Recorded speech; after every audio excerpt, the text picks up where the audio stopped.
السلام علیکم ورحمۃ اللہ وبرکاتہ۔ بسم اللہ الرحمن الرحیم۔ ایک خواب کا ذکر۔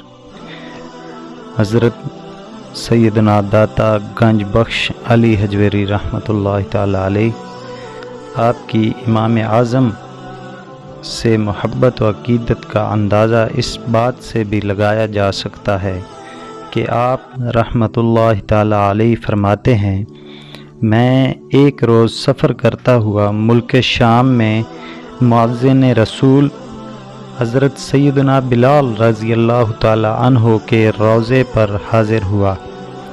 وہاں میری آنکھ لگ گئی اور میں نے اپنے آپ کو مکہ معظمہ میں پایا۔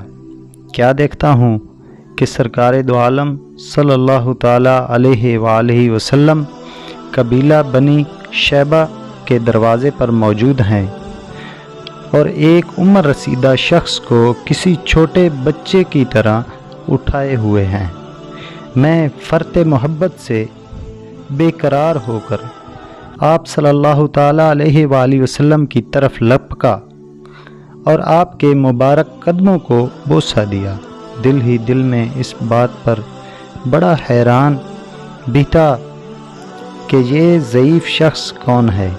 اتنے میں اللہ تعالیٰ کے محبوب دانائے غیوب صلی اللہ تعالی علیہ وآلہ وسلم قوت باطنی اور علم غیب کے ذریعے میری حیرت و استعجاب کی کیفیت جان گئے اور مجھے مخاطب کر کے فرمایا، یہ ابو حنیفہ ہیں اور تمہارے امام ہیں۔